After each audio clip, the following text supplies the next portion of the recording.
बिस्मिल्लाहिर्रहमानिर्रहीम। खातिर हज़रात, मैं हूं अख्तर अब्बास और आप सबको अस्सलाम वालेकुम। 3 सवाल हैं और आज की इस क्लिप में हम तीनों को अलग अलग से करेंगे केटर।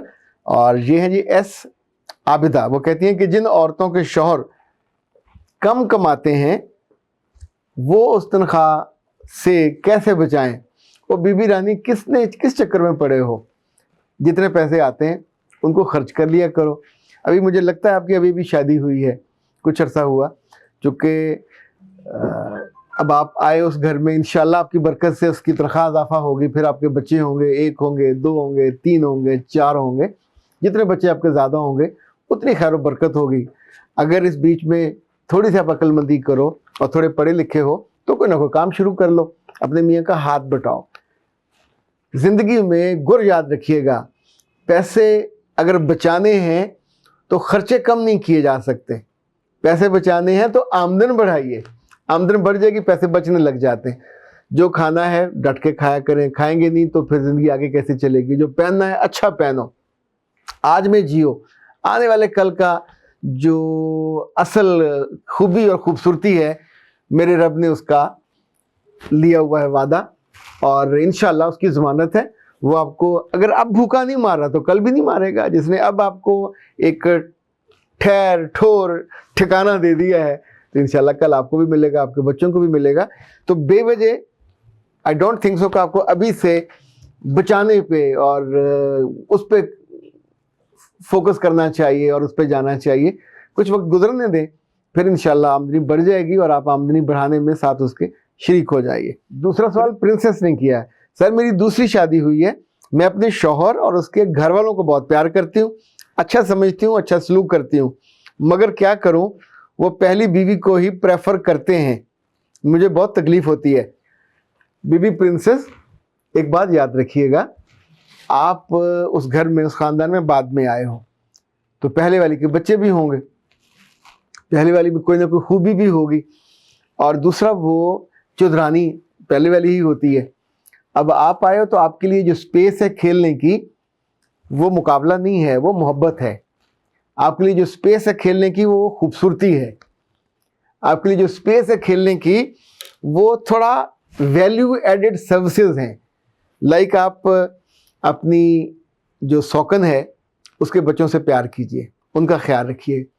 अगर वो बच्चे आपके साथ घुल मिल गए तो वो खातून भी इन योर एब्सेंस आपका तज़किरा भी करेगी, आपकी तारीफ़ भी करेगी और आपके मियाँ तक ये तारीफ़ पहुँच जाएगी।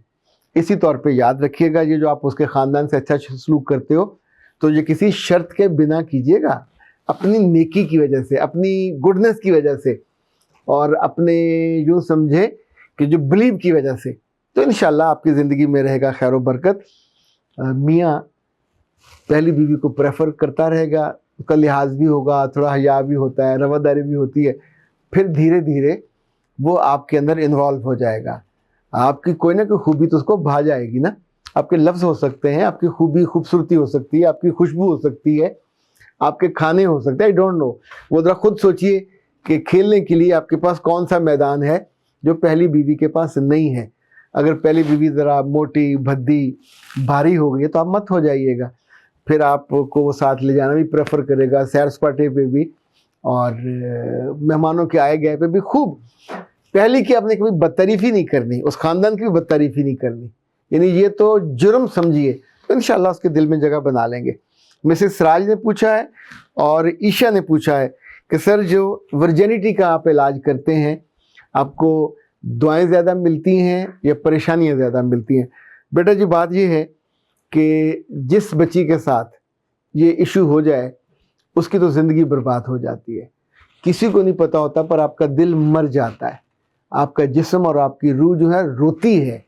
और मैंने ज़िंदगी में ये देखा और सीखा है कि अगर आपने कोई गलती की हो, गुनाह किया हो, तो सच्ची बात है आपका दिल नेकी की हर अच्छी बात सुनने पे फ़ौरन आमादा हो जाता है। नेक लोग कभी जल्दी नहीं सुनते, नेक लड़कियां हों, नेक लड़के हों, नेक औरतें हों, नेक मर्द हों, इन्हें अपनी नेकी का बड़ा जोम होता है, तो समटाइम उस जोम में मारे जाते हैं। तो जिनसे गलती से उनकी वर्जिनिटी लूज़ हो जाए, खेल कूद की वजह से हो जाए, किसी और गलती की वजह से हो जाए, अब उनके पास 2-3 ऑप्शन होते हैं। एक, अपनी बेइज्जत होने का इंतज़ार करें, शादी के बाद पकड़े जाएं और बेइज्जती हो जाए, دوسرا یہ کہ شادی کے بعد رسوائی ہو سب کے سامنے اور روئیں اور کرلائیں، تیسرا یہ کہ اپنا علاج کرا لیں۔ اس چیز کا علاج اللہ نے عقل کے ساتھ اور حکمت کے ساتھ انسانوں کو ودیت دیا، اور مجھے میرے رب نے یہ موقع دیا وہ سیکھنے کا، تو میں نے وہ باقاعدہ سیکھا، اس کی ہم نے میڈیسن تیار کی، اور اس میں صرف ایک ہی خواہش تھی کہ ہر عہد کا چیلنج الگ ہوتا ہے، ہر عہد کی خرابی الگ ہوتی ہے۔ اس عہد میں بچیوں سے اپنے آپ پہ برداشت کمزور ہے، اور اس کی ایک اور وجہ بھی ہے کہ انہیں کبھی کسی نے سمجھایا نہیں ہوتا۔ جب وہ یہ نقصان کر بیٹھتی ہیں پھر انہیں احساس ہوتا ہے کہ مجھ سے کتنا بڑا ظلم ہو گیا۔ کبھی کبھی تو یہ نقصان لمبا ہوتا ہے، کبھی کم وقت کا ہوتا ہے۔ اگر آپ کسی سرجری کرانے جائیں ڈاکٹر کے پاس تو اس پہ 60-70 ہزار روپیہ لگتا ہے، ہر بچی افورڈ نہیں کر سکتی۔ آپ اسے کہیں تم گناہ گار ہو، تمہیں سزا ملنی چاہیے، تم اپنا کوئی چیز بیچو اور آ کے علاج کراؤ، تو مجھے لگتا ہے کہ یہ تھوڑی زیادتی ہے۔ اگر ایسے معاملے میں اگر وہ بچی توبہ کرتی ہے اور روتی ہے اور کرلاتی ہے تو اللہ اسے کوئی نہ کوئی رستہ دکھا دیتا ہے، تو اس معاملے میں پھر اس کی دعائیں بھی ہم کو ملتی ہیں۔ یہ کوئی 1 ماہ کا علاج ہوتا ہے، اس میں ہم میڈیسن اس کو دیتے ہیں جو وہ استعمال کرتی ہے، ایکسرسائزز ہوتی ہیں، اور وہ پورے مہینے میں آلموسٹ جو آپ کا جسم ہے بالکل نارمل ہو جاتا ہے، اور جیسے آپ کا نارمل بدن ہوتا ہے کسی بھی بچی کا شادی سے پہلے یا غلطی سے پہلے۔ ہر ایک اپنا اپنا بلیو ہوتا ہے۔ میرا بلیو شروع سے یہ ہے کہ جس بندے کو واپسی کا دروازہ چاہیے اس کو فوراً گائیڈ کرنا چاہیے، یہ کسی بھی عمر کی ہو، بڑی عمر کی ہو، چھوٹی عمر کی ہو۔ ہاں، جو اپنی غلطی پہ گناہ پہ ڈٹ جائے میں ان میں بالکل انٹرسٹڈ نہیں ہوتا۔ کبھی کبھی ایسے لوگ بھی رابطہ کرتے ہیں، میں ان سے بالکل بلنٹلی معذرت کر لیتا ہوں کہ نہیں میں آپ کو ہیلپ آؤٹ نہیں کر پاؤں گا، آپ جائیے جا کے کسی اور جگہ سے جہاں علاج ہوتا ہے وہاں سے کروا لیجئے۔ لیکن یہ ان بچیوں کے لیے ہے جو عام گھروں کی بچیاں ہیں اور جن سے زندگی میں یہ نادانی ہو جاتی ہے، اورینٹیشن نہ ہونے کی وجہ سے، اپنے اللہ اور رسول کے احکام کو نہ جاننے کی وجہ سے، سم ٹائم ماں باپ پہ غصہ ہوتا ہے، کہیں اور سے کوئی زیادہ محبت کا اظہار کرتا ہے اور ان کو علم نہیں ہوتا کہ وہ ان کے ساتھ دغا کر گیا، دھوکہ کر گیا۔ انسان جب اپنا نقصان کرا بیٹھتا ہے تو اس کے بعد عقل آ جاتی ہے، اور اس عقل آنے کے بعد اگر آپ کے پاس رستہ نہ ہو واپسی کا، بچت کا، تو پھر یا تو خودکشی کا سوچتے ہیں یا پھر دوبارہ گناہ میں جانے کا ایک رستہ ہوتا ہے، چونکہ یہ سب لوگ بلیک میل کرتے ہیں، یہ سب لوگ ڈراتے ہیں، دھمکاتے ہیں اور آپ سے دوبارہ گناہ کروا لیتے ہیں۔ تو اس وجہ سے جب ہم نے یہ ورجینٹی کے ایشو کو سالو کرنا شروع کیا، اور میں نے بہت سارے حکمہ سے، بہت سارے ڈاکٹروں سے مشورہ کرنے کے بعد پھر نیچرل چیزوں سے ہم نے اس میڈیسن کو تیار کیا، اور الحمدللہ ہم نے اس کو مارکیٹ نہیں کیا، یعنی it is not a market جو اویلیبل ہو کہ آپ جس دکان پہ جائیں وہ اویلیبل ہو اور جا کے لے کے۔ اس سے مجھے لگتا تھا اور لگتا ہے کہ پھر گناہ کا کاروبار، آپ غلطی کرتے ہو سوچتے ہیں کہ میں اس سے یہ استعمال کر لوں گی اور بچت ہو جائے گی، تو دیٹس ناٹ فیئر۔ ہمیں کسی گناہ کو بڑھانے کا باعث نہیں بننا چاہیے، نہ اس پہ ہیلپ آؤٹ کرنا چاہیے، گناہ سے واپسی کو ہیلپ آؤٹ کرنا چاہیے۔